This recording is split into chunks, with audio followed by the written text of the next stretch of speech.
সারা দেশের ন্যায় আজও চট্টগ্রামের বিভিন্ন অঞ্চলে ট্রাফিকের দায়িত্ব পালন করছেন শিক্ষার্থীরা। এ বিষয়ে বিস্তারিত জানিয়েছেন আমাদের সহকর্মীরা।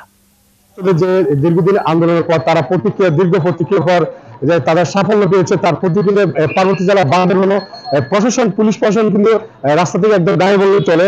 তার পরবর্তীতে দীর্ঘ 3 দিন যাবৎ আজ আমরা দেখতে পাচ্ছি ট্রাফিকের যে আইন শৃঙ্খলার দায়িত্ব পালন করছে পুলিশ না থাকার কারণে ফায়ার সার্ভিস, আনসার, স্কাউট এবং ছাত্ররা যারা দায়িত্ব রয়েছে তারা পালন করছে বলে আমাদেরকে জানিয়েছেন। তারা শুধু বান্দরবান সদর নয়, সবটি উপজেলায় তারা নিয়মিত তার এই দায়িত্ব পালন করেছে। পাশাপাশি তারা বাজার নিয়ন্ত্রণ এবং ট্রাফিকের যে গাড়ির যে নিয়ন্ত্রণ, যে আইন শৃঙ্খলা যারা অবহিত না হয় তার জন্য তারা সার্বক্ষণিক দায়িত্ব পালন করছে আমাদের দেখতে পাচ্ছি।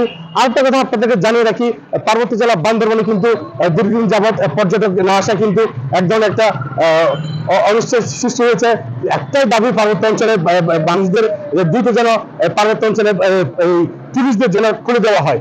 আরেকটা কথা আপনাদেরকে জানিয়ে রাখি যে পার্বত্য জেলা বান্দরবানে যে আইন শৃঙ্খলার দায়িত্ব পালন করছে স্টুডেন্টরা, পাশাপাশি আনসার, ফায়ার সার্ভিস, স্কাউট সবাই মিলে একত্রিত হয়ে তারা এই আইন শৃঙ্খলার দায়িত্ব পালন করছে বলে আমাদেরকে জানিয়েছিলেন।